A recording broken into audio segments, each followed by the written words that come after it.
Hipodrak nació por un grupo de mujeres que andaban, una tía mía, Marilena Landa, que andaba buscando encontrar cosas en su vida, darle un poco más de sentido a su vida, y era muy inquieta, tenía su propio negocio, además era antropóloga, y decidió juntar un grupo de mujeres y ayudar a los presos adultos de la cárcel de Puebla para reintegrarse a la comunidad, y se dieron cuenta que no podían reintegrarlos. Alrededor del 70% de los presos venían de familias desintegradas. Desde sus inicios parte de un deseo, ¿no?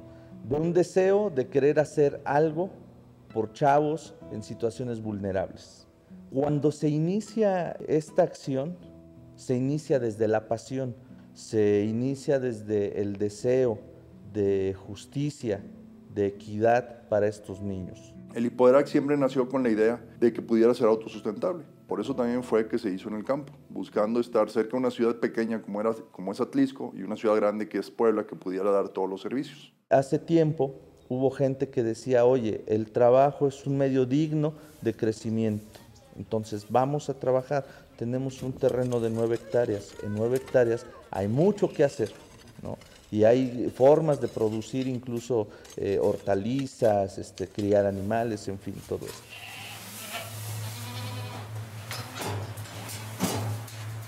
El trabajo siempre ha sido una base en Hipodrak. Después, a esa base le buscamos dar una estructura pedagógica. Así comenzamos la construcción de un modelo de formación en el trabajo, donde sí buscamos que el chico desarrolle actividades en formación laboral, pero donde el fin no es que el chavo trabaje, sino que el chavo desarrolle habilidades mediante acciones de trabajo.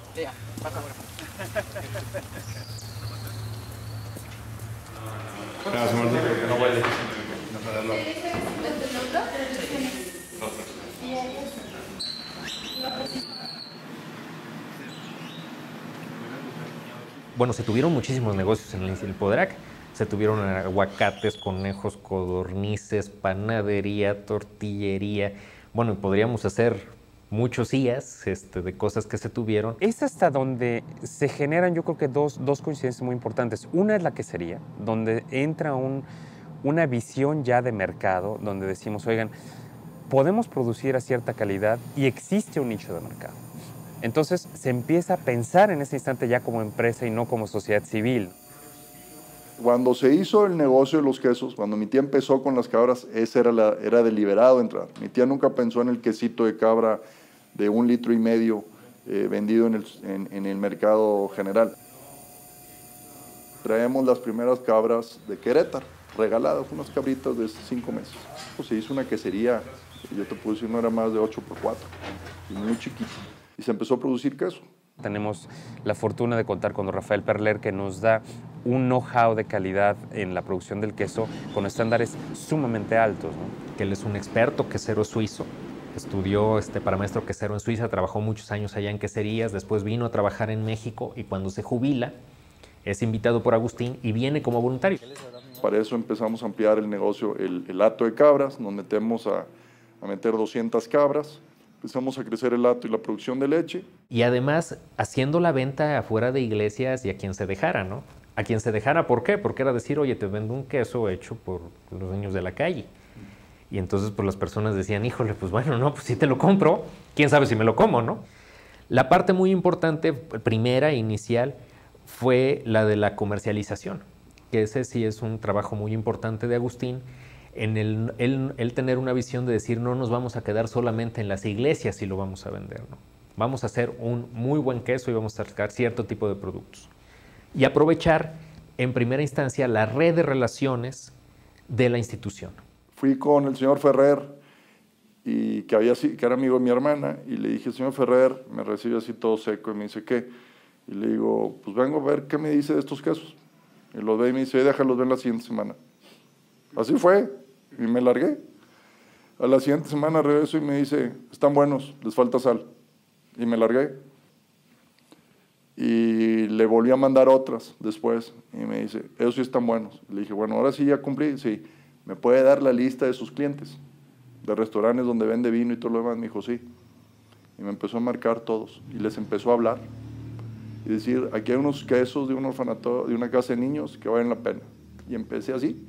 Y la primera intención obviamente era decir, nosotros somos quienes surtimos a los restaurantes. Hasta que llega un momento, no está siendo eficiente este movimiento. Tenemos que buscar la manera correcta de comercializar ya el producto, ¿no? Lo que se hace es que la institución crea junto con esa empresa una comercializadora que se llama Comercializadora Villano Lasco SADCB. Esta comercializadora existe para servir a la Ciudad de México, las zonas de Condesa, Polanco, la Ciudad de México, hoteles y restaurantes. Con la apertura de México a las importaciones, a un mercado más abierto que empezó Miguel de la Madrid, se empezó a recibir queso francés en México. Y el hecho de que entrara queso francés nos ayudó muchísimo porque la gente empezó a comprar queso, empezó a generar un negocio. Y eso de repente nosotros éramos de los pocos que existíamos en México.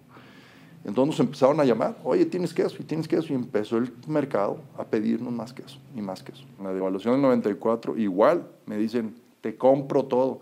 Entonces fue donde dijimos, nos tenemos que ir de la quesería chiquita a una quesería más grande. Y duplicamos producción en el 95, duplicamos producción en el 96 y duplicamos producción en el 97. Sin embargo, las curvas de producción de leche van contrarias a las curvas de demanda de queso. Entonces empezó a exigir que el área de cabras se empezara a desarrollar más y además empezar a buscar proveedores para surtir la demanda de leche que Hipoderac no podía tener. Conseguimos una productora de leche de vaca que la hace pastoreo y empezamos a crecer los quesos, empezamos a meter diferentes variedades porque era muy sencillo llegar con quesos de cabra que ya tenía una demanda, ya tenía un mercado, pero también pues con los mismos meter el queso de vaca. No puede ser congruente para la institución desarrollar áreas productivas muy buenas sin que las áreas educativas estén a la par. La parte educativa siempre estuvo inmersa, que eso es una parte, a mí cuando me preguntan, es que ¿cómo creas un negocio en una organización? Pues no, es que ve tu estrategia. ¿Cuál es de verdad tu estrategia al final? Al final la nuestra era niños autosustentables que pudieran vivir por sí solos y que tuvieran una buena actitud al trabajo.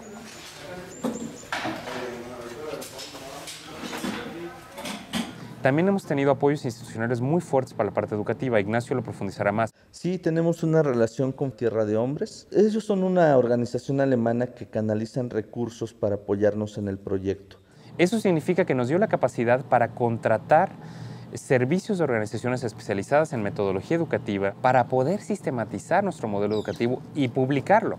Y al final lo que se llega es decir, sí se pueden desarrollar lo que nosotros llamamos habilidades genéricas transferibles por medio del trabajo.